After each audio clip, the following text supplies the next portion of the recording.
I'm digital artist Aaron Rutten, and in this video I'll be reviewing the CINTIQ 24HD.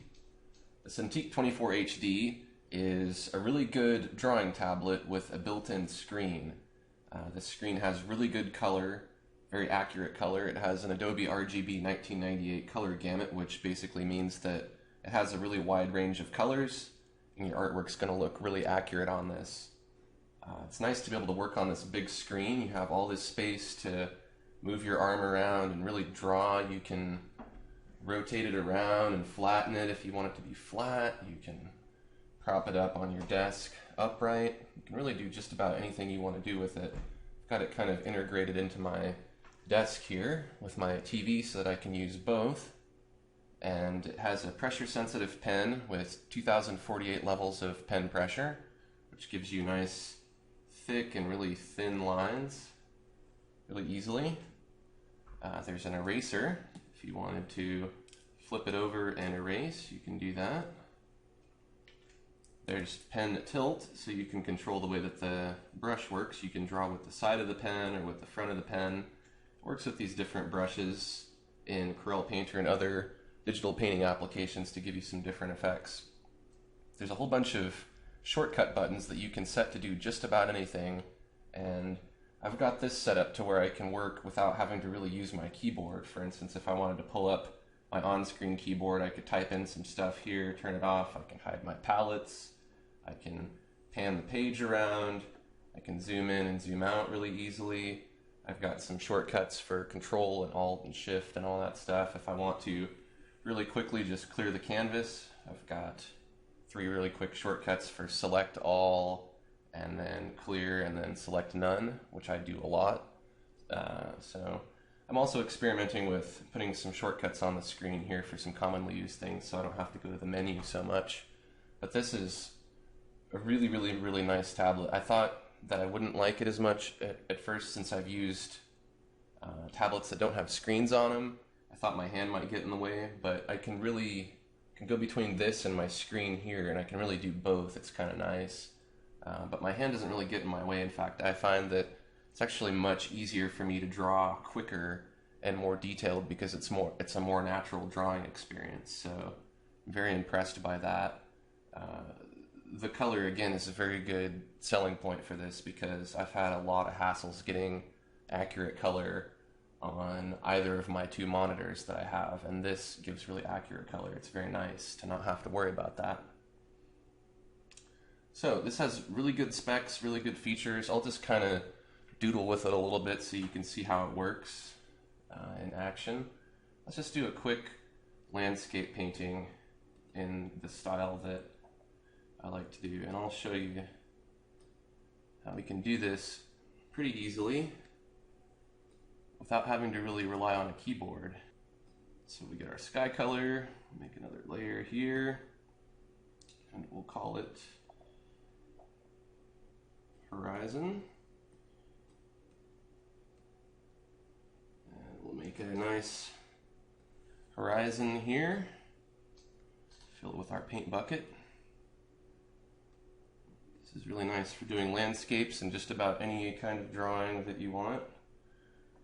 Trying to avoid using my keyboard here. It's a habit for me to want to reach for it, but I'm going to try to just use the shortcuts that I set up. So we'll go back to our sky layer here. We'll take a brush, something, a color like this. We'll go right about here.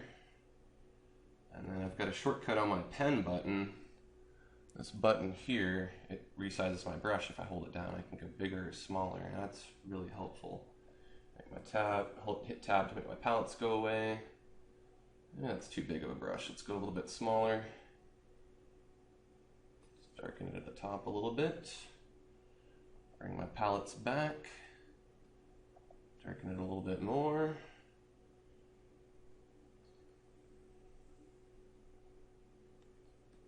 Screen kind of went glitchy there. I think that was just Corel Painter and not the CINTIQ doing that. And we'll put some light color near the bottom. A little bit smaller with my brush here. It's acting a little slowly because I'm recording this video at the same time. Put some detail on our horizon here. And you can see once I get in the flow, using these shortcuts is really easy. And honestly, I haven't had this for that long, so I haven't had a lot of time to memorize these shortcuts. That just kind of shows you how easy it is to really just kind of set it up the way you want it, and then just continue working. And you know, I'm kind of a logical person. I set it up in a logical way. It's easy for me to remember. But I also thought it might be a good idea, if you wanted to, you could put maybe some little sticky labels on here, and then you would know exactly what's what, because these really come in handy. And they may get overlooked a little bit at first, but they're definitely worth using. I'll go smaller with my brush and pick a kind of a horizon, or a perspective point, I mean. Something like that. We'll blend it a little bit with this diffuse blur brush. And I can really see what I'm doing here. I really like just being able to work on this screen. And we got a little bit of something that I don't like down here, so I'm just going to clean it up a little bit. There we go, we've got some land. Let's put some clouds in here. Hit the button for my on-screen keyboard.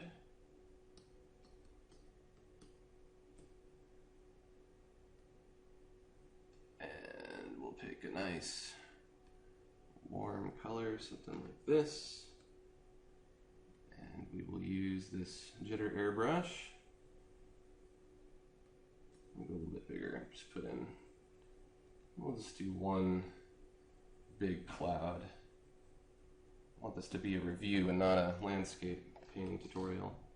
Alright, so I'm just going to blend this cloud a little bit here, make our brush a bit smaller.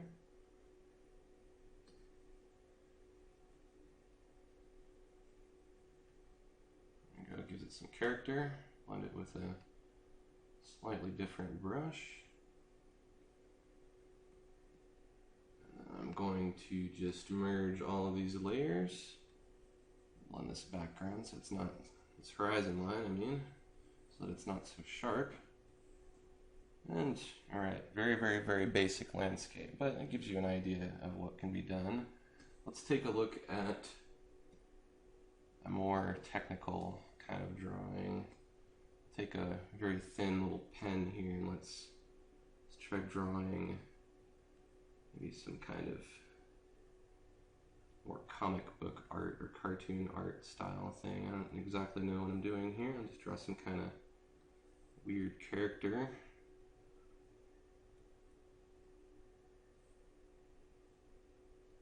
Maybe it's an alien of some sort.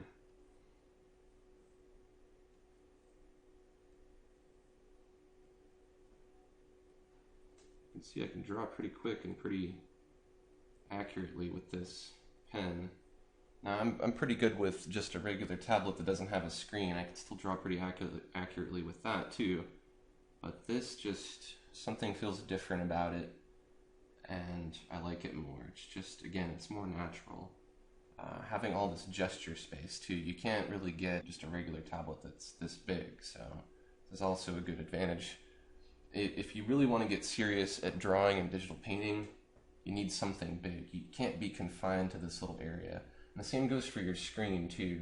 Like, this is a big screen, it's very adequate, but it's also nice to have the ability to be able to also get a second opinion of your work on a bigger screen and just be able to get the bigger picture if you're doing big pieces. So I like having this option. It's very easy to duplicate your display if you want to show this screen on both screens, or if you want to have them independent. I have it independent right now. That's, you know, very easy to set up. I switch back and forth. You can try this at different angles too. If you don't like working upright, you can have it down more in your lap. I like to have my keyboard down here accessible, so we'll go back to kind of shading this. We'll do a little bit of fine detail here. This feels to me a lot more like how it feels when I'm drawing with an ink pen or a marker. The pressure is really good on this. It's very smooth. Some of the Intuos tablets, the newer Intuos Pros, they have a more gritty texture to their surface, which feels more like paper. So this is a bit slicker, but it still feels good to draw on. There are replacement tips. Your tip will eventually wear out due to friction. There's nothing you can do about that. It's better the tip wears out than your screen, right? Because you can replace these.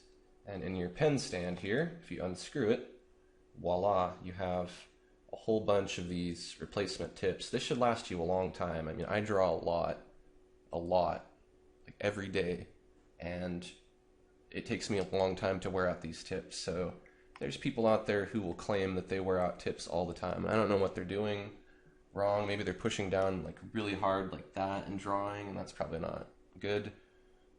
You know, draw a little bit lighter. Use your eraser now and then. Draw more efficiently. You know, there's just a lot of things you can do to prevent tip wear. It's a very fun tablet to doodle on. And, you know, if we wanted to add some color, we could, but I think this kind of gives you an example to work with here. I highly recommend the CINTIQ. There's also the CINTIQ Touch, which has touchscreen capabilities, and I can see that being really handy because when I get this on-screen keyboard, I'd really like to just be able to go in here and type in what I need to do and then hit it and make it go away. But this isn't the touch version. The touch version will let you touch and rotate the page and zoom in and zoom out and all kinds of cool stuff. But they're both 24 inches wide, they're both HD, they both have really nice color and basically the same kind of buttons and pen and everything. The difference is just the touch. So if you're looking for the best drawing tablet that you can get, this is it. So check it out. Thanks for watching and stay tuned for my next video.